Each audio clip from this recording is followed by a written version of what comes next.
What does it take to rebuild a broken nation? To lead where others have failed? To be the first, knowing the weight of history rests on your shoulders? Today, we are raising roses and honoring a woman who didn't just break barriers, she built bridges for others to cross. Ellen Johnson Sirleaf, the first elected female head of state in Africa, a leader who transformed a war-torn nation into a symbol of resilience and hope.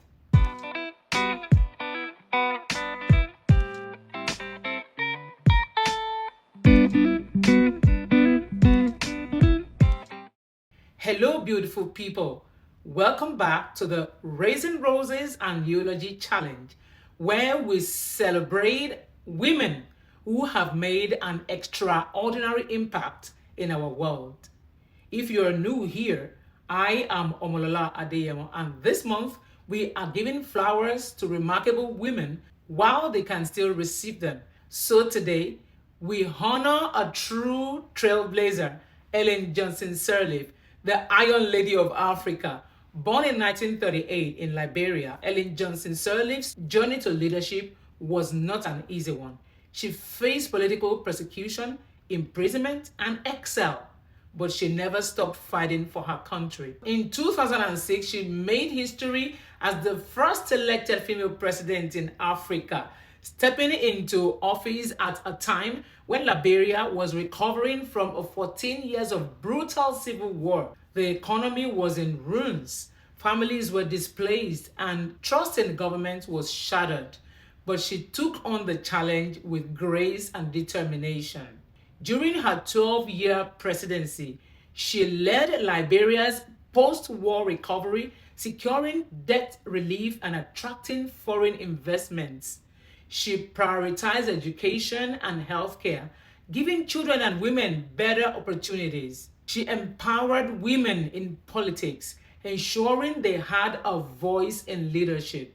She fought for democracy and peace, proving that strong ethical leadership could restore a nation. Her impact was so profound that in 2011, she was awarded the Nobel Peace Prize, recognized for her unwavering commitment to women's rights and peace building.